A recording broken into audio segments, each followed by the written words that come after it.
మనం చూస్తున్న పంట వచ్చేసరికి మొక్కజొన్న పంట. ఈ మొక్కజొన్న పంట వేసి 30 నుంచి 35 రోజులైంది. ఈ దశలో మనము మోలో గుళికలు అనేది వేయాలా.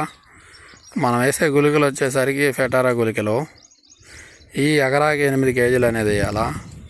ఇది మొక్క మోములో అనేది ఈ గుళికలు అనేది వేయాలా. 8 నుంచి 10 గుళికలు అనేది మోములో పడేటట్టు వేయాలా.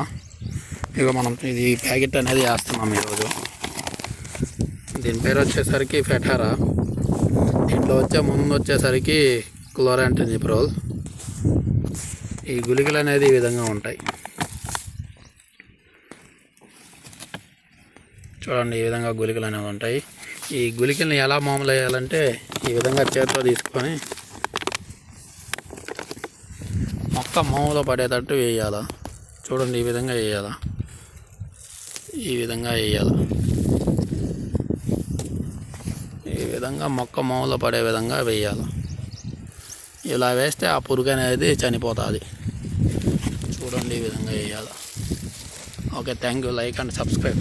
ఇది మన మొక్కజొన్న పంట.